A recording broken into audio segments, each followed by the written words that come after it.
Fala galera, vocês têm uns minutos? Eu tenho algo de Deus hoje para iluminar o seu dia, a sua semana e a sua vida.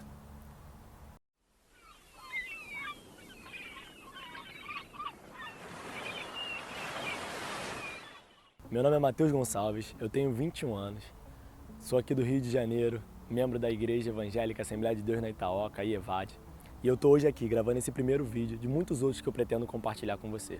E nesse primeiro vídeo eu queria explicar o porquê que eu estou aqui, o que me trouxe aqui, o que eu estou fazendo, o que eu quero, qual o objetivo do meu coração com isso, qual o propósito.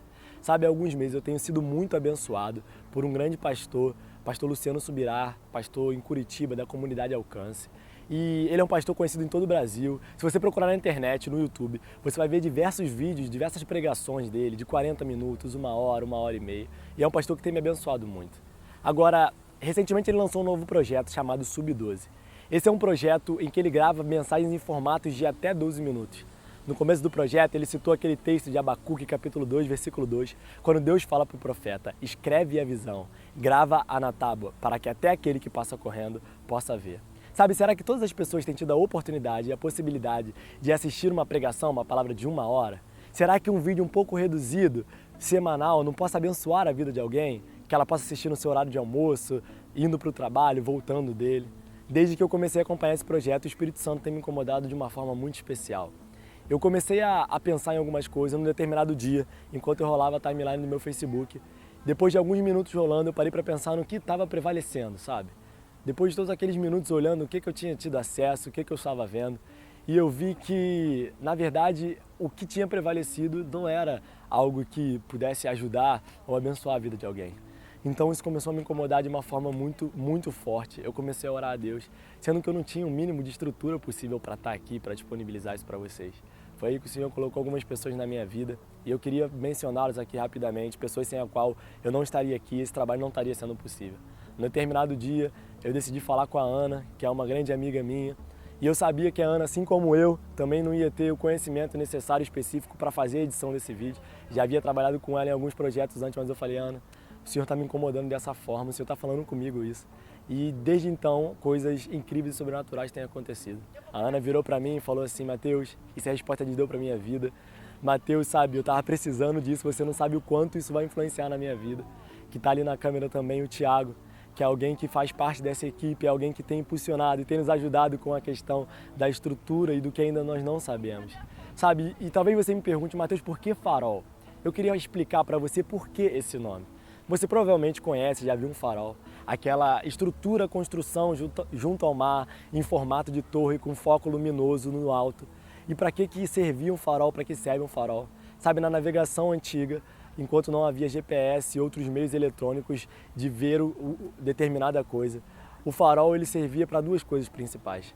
A primeira delas era durante a noite, o farol servia para iluminar o caminho.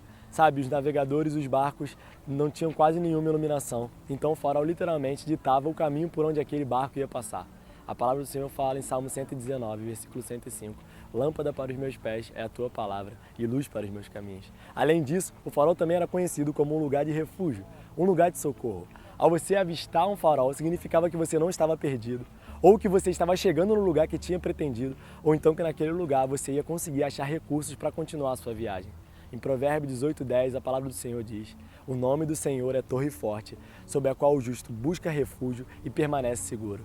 A minha intenção e o objetivo do meu coração com esse canal é que através da palavra do Senhor, você possa durante a sua semana ter algo para trazer luz para o seu dia, ter algo para servir como refúgio e alento, e a gente só encontra isso na palavra do Senhor.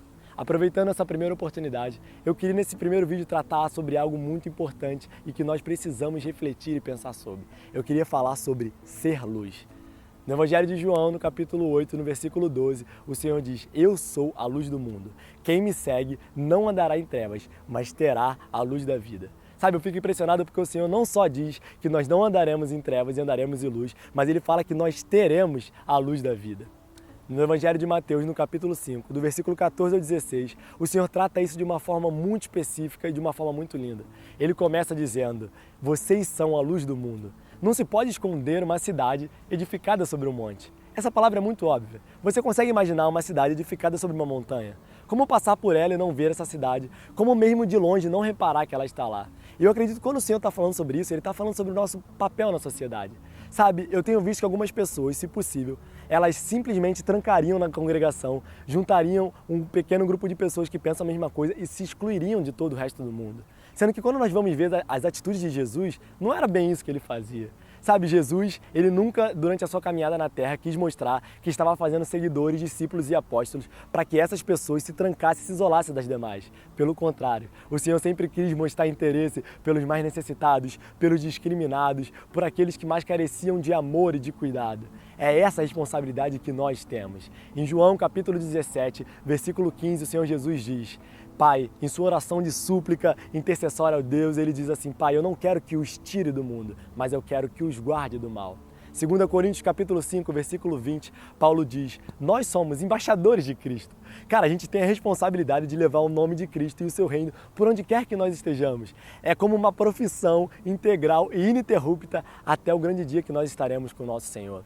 John Stott, o grande pastor e teólogo, um dos maiores nomes do evangelho mundial, ele disse uma frase que marcou muito a minha vida. Ele fala o seguinte: nós não devemos preservar a nossa santidade fugindo do mundo, mas também nós não devemos sacrificá-la nos conformando com ele.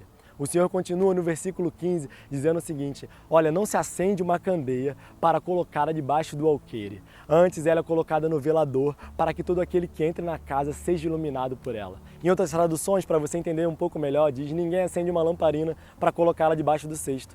Antes ela é colocada no suporte próprio para iluminar a casa e todos aqueles que entrem na casa possam ver essa iluminação. Quando o Senhor está falando isso para a gente, eu tenho certeza que Ele não está dizendo que quer que a gente assuma uma posição de superioridade, que quer que a gente assuma uma posição de maior importância do que alguém. Mas Ele está dizendo que a luz que provém dEle, que está dentro de nós, não é para ser colocada debaixo de um cesto, para ser escondida, para ser abafada. Essa luz é para ser compartilhada com as demais pessoas. Sabe, as pessoas precisam ver e ter curiosidade, sabe? O que é diferente nele? Sabe, nós não temos nada especial, sendo que com o nosso Senhor Jesus, Ele nos prometeu e nos dá a luz para que nós possamos brilhar nesse mundo, para que nós possamos ser usados por Ele de uma forma diferente. E Ele continua dizendo: assim brilhe também a vossa luz diante dos homens, para que eles possam ver as vossas boas obras e glorifiquem ao Pai que está no céu. A pergunta que eu te faço nessa tarde, no dia de hoje é: as pessoas têm olhado para você no seu trabalho, na sua faculdade, no seu dia a dia, e têm tentado entender essa luz diferente que está brilhando dentro de você? As pessoas têm visto algo diferente através das suas boas obras? Ou você tem sido como a maioria das pessoas? Sabe? E para fechar, eu queria falar com você que a luz que está dentro de você e que o Senhor Jesus colocou dentro de nós, ela não pode ser condicionada a nenhum fator externo, a como estão as coisas, a determinado tipo de problema. Sabe, se nós olharmos hoje para a economia do nosso país, se nós olharmos para as guerras, para a falta de amor, para a violência, para tudo aquilo que tem nos sufocado, são coisas que talvez a gente pense: nossa, há falta de luz nesses lugares, há falta de luz nessas coisas, mas essas coisas não podem ser suficientes para condicionar a intensidade da nossa luz. A gente tem que brilhar sempre a luz de Cristo, onde quer que nós estejamos. Sabe, a ciência, ela pode estudar a luz, mas ela não pode estudar a escuridão. A gente pode utilizar o prisma de Newton para fragmentar a luz branca em várias outras cores e então estudar os diferentes comprimentos de onda de cada cor, mas a gente não pode fazer isso com a escuridão. Um simples raio de luz, ele pode irromper uma vasta escuridão e iluminá-la. Você sabe como nós fazemos para medir o espaço da escuridão? Sabe, primeiro a gente precisa medir a quantidade de luz existente no lugar. O que eu quero te dizer é que a escuridão nada mais é do que o homem usa para definir a ausência de luz. Ou seja, nós não devemos olhar para o que está à nossa volta, aos problemas. Nós temos uma responsabilidade de carregar e brilhar a luz de Cristo. Em Filipenses capítulo 2, versículo 15, Paulo diz: para que vos torneis irrepreensíveis e sinceros, filhos inculpáveis de Deus diante de uma geração corrupta e perversa, na qual resplandeceis como luzeiros no mundo. O que o Paulo está dizendo é: olha só, vocês vão viver no meio de uma geração corrupta e perversa, vocês vão viver no meio de coisas que talvez, aos olhos de vocês, sejam coisas que sejam escuras, que sejam com falta de iluminação, mas a responsabilidade de vocês é funcionar como luzeiros no mundo, é brilhar. Eu quero te dizer nessa tarde, nesse dia, nessa noite, se você entendeu essa mensagem e se você percebe essa missão e essa luz que o Senhor colocou em você, compartilhe esse vídeo, marque o seu amigo, para que nós possamos incendiar as redes sociais falando do amor de Deus, falando da sua palavra. Eu quero trazer aqui para você vídeos semanais, a princípio todas as quartas-feiras, às 11 horas da manhã. Esse vídeo, excepcionalmente, hoje está indo ao ar na quinta-feira, mas a partir de semana que vem ele vai ser regularizado. E eu quero dizer para vocês que se o Senhor falar com você, se você conhecer alguém que precisa ouvir essa mensagem, compartilhe. O meu objetivo não é me tornar famoso, não é expor a minha imagem, mas é dar a possibilidade para as pessoas nas redes sociais, no meu Facebook, a terem acesso durante uma vez na semana, um momento do dia, a uma porção da palavra do Senhor. Que esse canal sirva como farol para a sua vida, para iluminar e para servir como um refúgio através da palavra do Senhor. Que Ele te abençoe. Até a semana que vem. Grande abraço.